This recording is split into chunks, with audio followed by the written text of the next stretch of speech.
I invite you to take a moment with me, a loving kindness meditation type prayer. Please close your eyes. If you'd like, take some deep breaths in.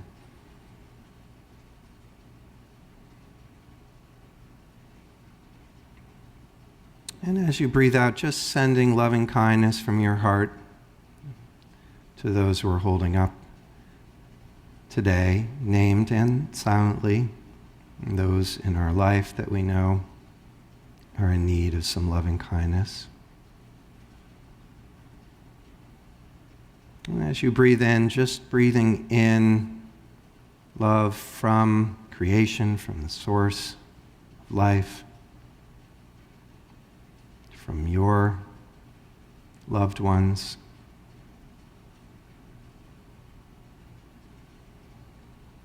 And so we'll put this to music. This is our meditation on breathing, which I'll lead us.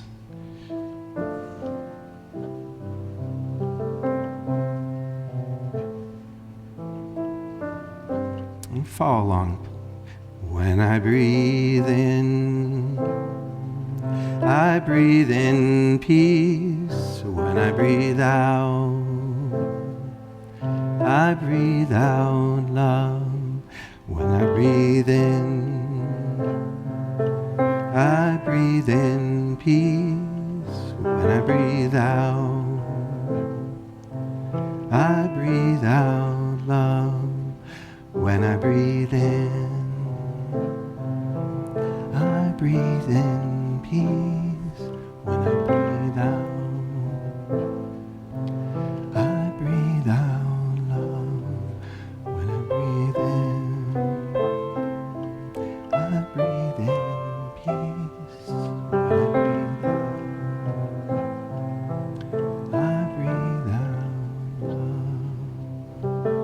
Breathe in, breathe out.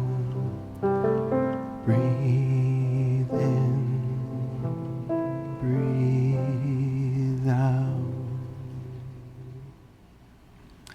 This last month, I have been offering reflections on how we can make a shift in our relationship with Earth to become a truly life-sustaining species, to stop destroying the planet and ourselves in the process. Today, I'd like to connect that project with our larger mission within Unitarian Universalism through the lens of relationship, which is our worship theme this month.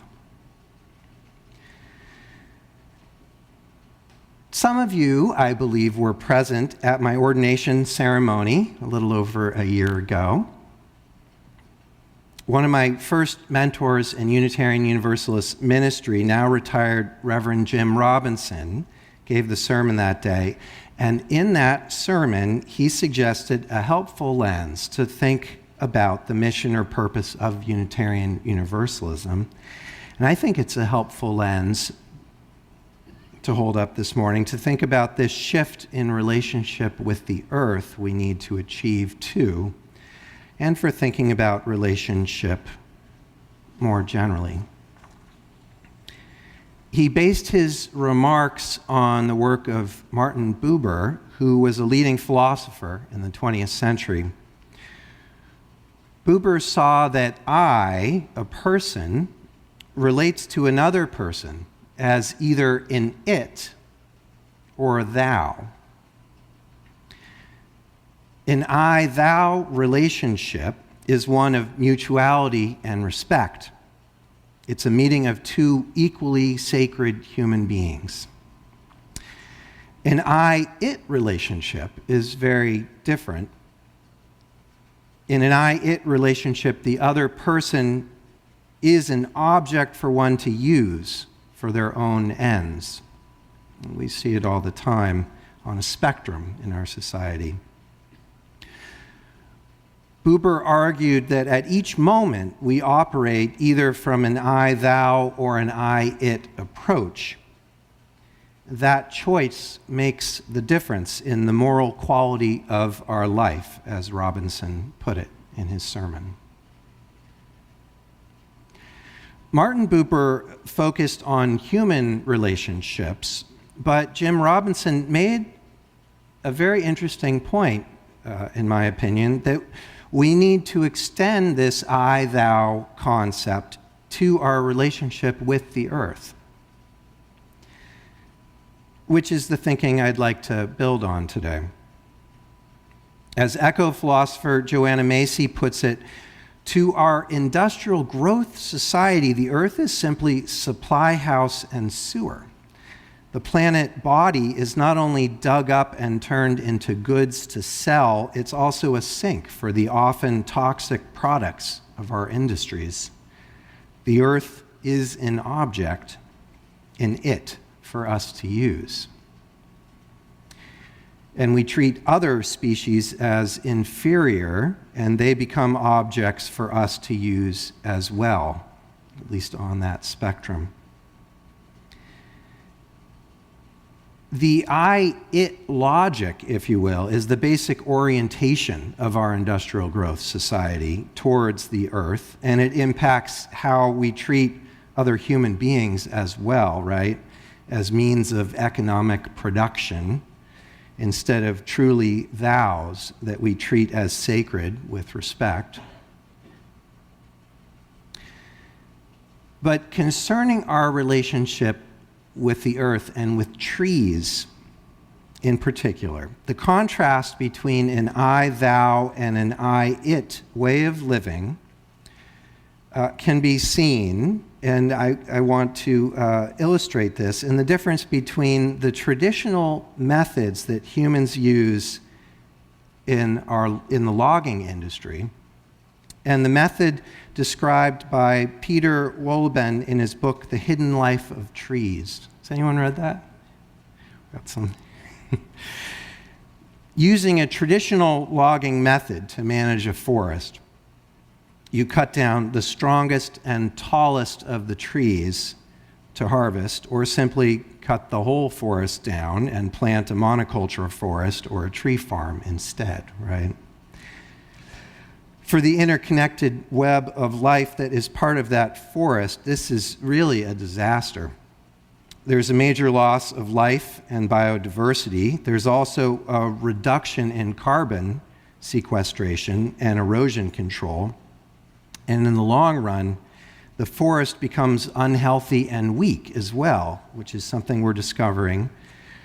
And so it's not going to even serve us in the future in terms of getting the wood we need either, it appears. This type of forest management method is an I-it relationship with the trees and the earth. So let's contrast this method to the methods that Peter Wohlleben discusses in his book and uses to manage a beech tree forest on behalf of the municipality of Hummel, Germany. There, they leave the forest as natural and as undisturbed as possible and take the sick and the weak trees for lumber. So does this work, and what difference does it make? Interestingly, there's a well-tested example of this method of forest management much closer to home here in the US, which I want to hold up. And foresters come from across the world to learn about this. An article from the Yale School of the Environment is where I discovered this. It describes it as one of the most remarkable working forests in the United States. Nearly 250,000 acres of trees that occupy almost the entire Menominee Indian Reservation in northern Wisconsin. This is because the Menominee tribe of Wisconsin has been sustainably harvesting its wood for nearly 170 years. And their code is similar to what Wohlleben describes. Let the healthy trees keep growing.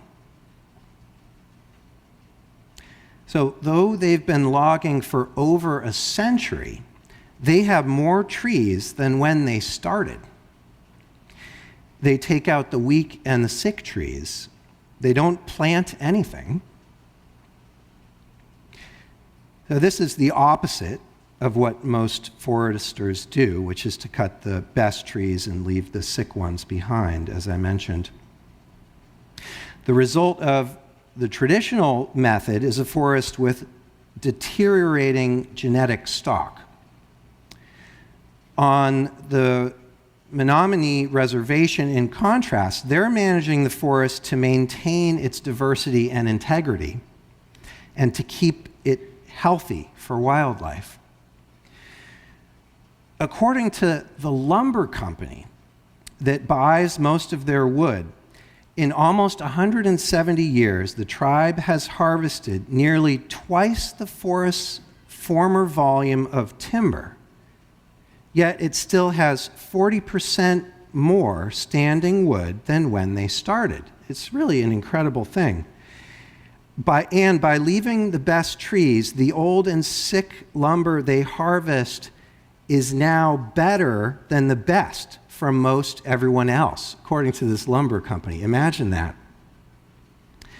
As a forester working there put it, we are taking tribal knowledge and blending it with today's ecological science. The article said at last count they had 25 wolves last winter in the reservation in 5 packs, and as many as 250 black bear. What a wonderful thing. This is a perfect example, I feel, of living an I-thou relationship with the forest while maintaining a solid logging industry. Now back to Peter Wohllebin's book, The Hidden Life of Trees, for another lesson on the I-thou relationship. Book is about trees, but it's also about how trees work together in community in undisturbed forests, such as the one I described in Wisconsin. One cannot read the book without coming away with a deeper appreciation of trees and how they function together in undisturbed forests as a sacred thou to respect and be in relationship with. So I'd like to share a short passage from his book. Quote, students at the Institute for Environmental Research at RWTH Aachen discovered something amazing about photosynthesis in our undisturbed beech forests. Apparently, the trees synchronize their performance so that they are all equally successful. And that is not what one would expect. Each beech tree grows in a unique location, and conditions can vary greatly in just a few yards. The soil can be stony or loose. It can retain a great deal of water or almost no water. It can be full of nutrients or extremely barren. Accordingly, each tree experiences different growing conditions. Therefore, each tree grows more quickly or more slowly and produces more or less sugar or wood, and thus you would expect every tree to be photosynthesizing at a different rate. And that's what makes the research so astounding. The rate of photosynthesis is the same for all the trees. The trees, it seems, are equalizing differences between the strong and the weak. Whether they are thick or thin, all members of the same species are using light to produce the same amount of sugar per leaf. This equalization is taking place underground through the roots. There's obviously a lively exchange going on down there. Whoever has an abundance of sugar hands some over. Whoever is running short gets help. Once again, fungi are involved. Their enormous networks act as gigantic redistribution mechanisms. It's a bit like the way Social Security systems operate to ensure individual members of society don't fall too far behind. End quote. Now, before you start fantasizing about trees as an ideal model for human living, one thing I did learn from Wohleben's book is that trees are extremely discriminating in their choices. And so I'm not suggesting that we emulate all of their activities here. They're not just trying to help all species of life, and they kill off predators, and there's a life and death fight for a spot of sunlight in the canopy, for sure. But this passage certainly got me thinking about how we might take care of one another better within our human societies, as the beech trees seem to be doing with each other in this example. To see each other as equally sacred, to act with mutuality and respect. What might we learn from a finding like this? Wohlleben compares it to Social Security, but I think it's a much deeper commitment and relationship that they're forming together that the passage points to. They're helping each other thrive, and truly the trees are thriving as a whole in a way that exceeds the ways they could thrive as individuals. So what would the human equivalent look like? Perhaps something that would take us beyond party politics. They're feeding each other, and they're also still doing a job and making a contribution to the larger whole, which could be so important to anyone. What would it look like for us to be helping each other in this deeper way so that everyone has the same ability to thrive and work and contribute to the prosperity of the larger whole of our society and this planet Earth? I'll leave that there as an invitation to dream. How can we as humans meet our own needs, help each other thrive as a whole society, and actually contribute value to the larger whole of life on Earth, as these beech trees seem to be doing, or the forest of the Menominee Reservation? Certainly by changing the way we manage our forests. These natural, mostly undisturbed forests do so much for the Earth. Carbon sequestration, supporting biodiversity, acting as water pumps to bring water from the ocean into otherwise arid lands. But we need to make changes like this to all aspects of our society, I believe. And the I-thou lens can help us in achieving this goal. The lens is helpful because it's so simple and yet so powerful and so applicable across all relationships. Treating the earth as a thou would transform how we live. The air we breathe would be sacred to us, life-giving. The ground we walk upon would not be dead, it would be holy land. We humans are taking perhaps a final exam right now with climate change, as Jim Robinson put it in his sermon.